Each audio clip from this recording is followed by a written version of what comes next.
شبیر، آج میں تمہیں ایک ایسے عظیم امام کی کہانی سناؤں گی جنہوں نے نہ صرف علم حاصل کیا بلکہ حق کے لیے اپنی جان کی قربانی تک دینے کو تیار تھے۔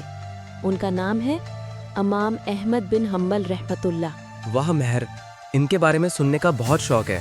شروع کہاں سے ہوا ان کی زندگی؟ شبیر، امام احمد کے والد کا انتقال بچپن میں ہو گیا تھا، لیکن ان کی ماں بہت نیک اور بہادر خاتون تھی۔ وہ خود صبح سویرے اپنے بیٹے کو مسجد اور مدرسے لے کر جاتی، چاہے سردی ہو یا گرمی۔ وہ احمد سے کہا کرتی تھیں، بیٹا علم کبھی چھوڑنا مت، یہ دنیا کا سب سے بڑا خزانہ ہے۔ یعنی اگر ماں چاہے تو اپنے بیٹے کو بڑا عالم اور ہیرو بنا سکتی ہے؟ جی بالکل، امام احمد کی کامیابی کے پیچھے ان کی ماں کی دعائیں اور محنت ہی تھی۔ پھر امام احمد نے علم کیسے حاصل کیا؟ انہوں نے بغداد سے مکہ، مدینہ، یمن اور شام تک کا سفر کیا۔ 40 سال تک حدیثیں جمع کرتے رہے۔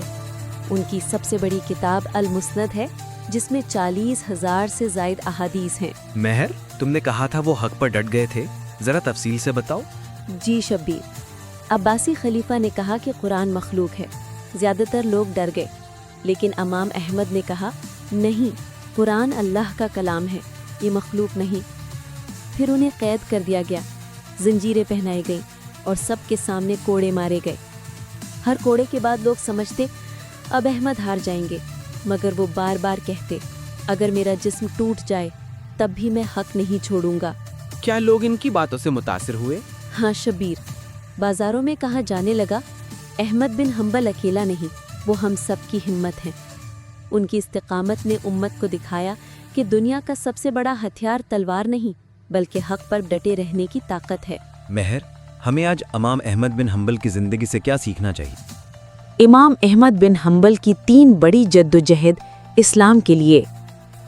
نمبر 1، فتنہ خلق قرآن کے خلاف ڈٹ جانا۔ حکمرانوں نے زور ڈالا کہ سب لوگ کہیں قرآن مخلوق ہے۔ امام احمد نے انکار کیا، ان پر ظلم ہوا، قید کیا گیا، کوڑے مارے گئے، لیکن انہوں نے کہا قرآن اللہ کا کلام ہے۔ نمبر 2، ظلم کے سامنے سچائی پر قائم رہنا۔ بادشاہ چاہتے تھے کہ وہ ان کے جھوٹے عقیدے کو مان لیں۔ امام احمد نے کہا میں جھوٹ نہیں بولوں گا، چاہے ساری دنیا میرے خلاف ہو جائے۔ نمبر 3، علم اور حدیث کی حفاظت۔ انہوں نے ہزاروں میل کا سفر کیا، لاکھوں حدیثیں یاد کیں اور دین کو خالص حالت میں آگے پہنچایا۔ ان کی محنت کی بدولت آج بھی صحیح حدیث ہم تک محفوظ ہے۔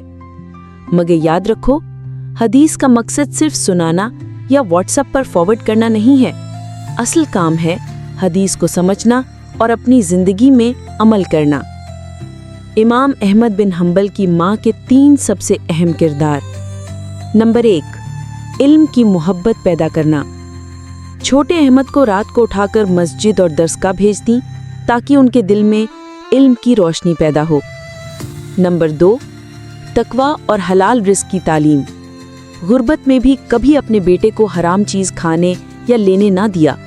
کہا کرتی تھی بیٹا فقر برداشت ہو سکتا ہے مگر حرام کبھی نہیں۔ نمبر 3، حوصلہ اور دعاؤں کا سہارا۔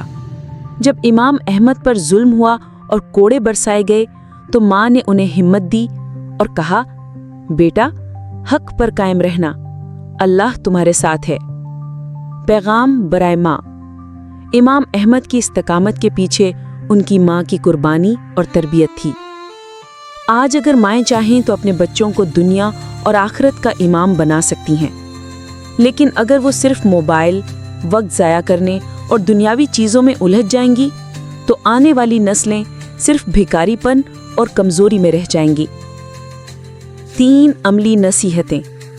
نمبر 1، حدیث کو سمجھو اور اس پر عمل کرو، صرف سنانے یا فارورڈ کرنے پر اکتفا نہ کرو۔ نمبر 2، بچوں کے ساتھ وقت گزارو، انہیں کہانیاں سناؤ تاکہ وہ دین اور علم کے ساتھ پروان چڑھیں۔ نمبر 3، حق پر ڈٹے رہنے کی عادت ڈالو، چاہے دنیا مخالفت کرے، کیونکہ کامیابی ہمیشہ سچائی اور استقامت میں ہے۔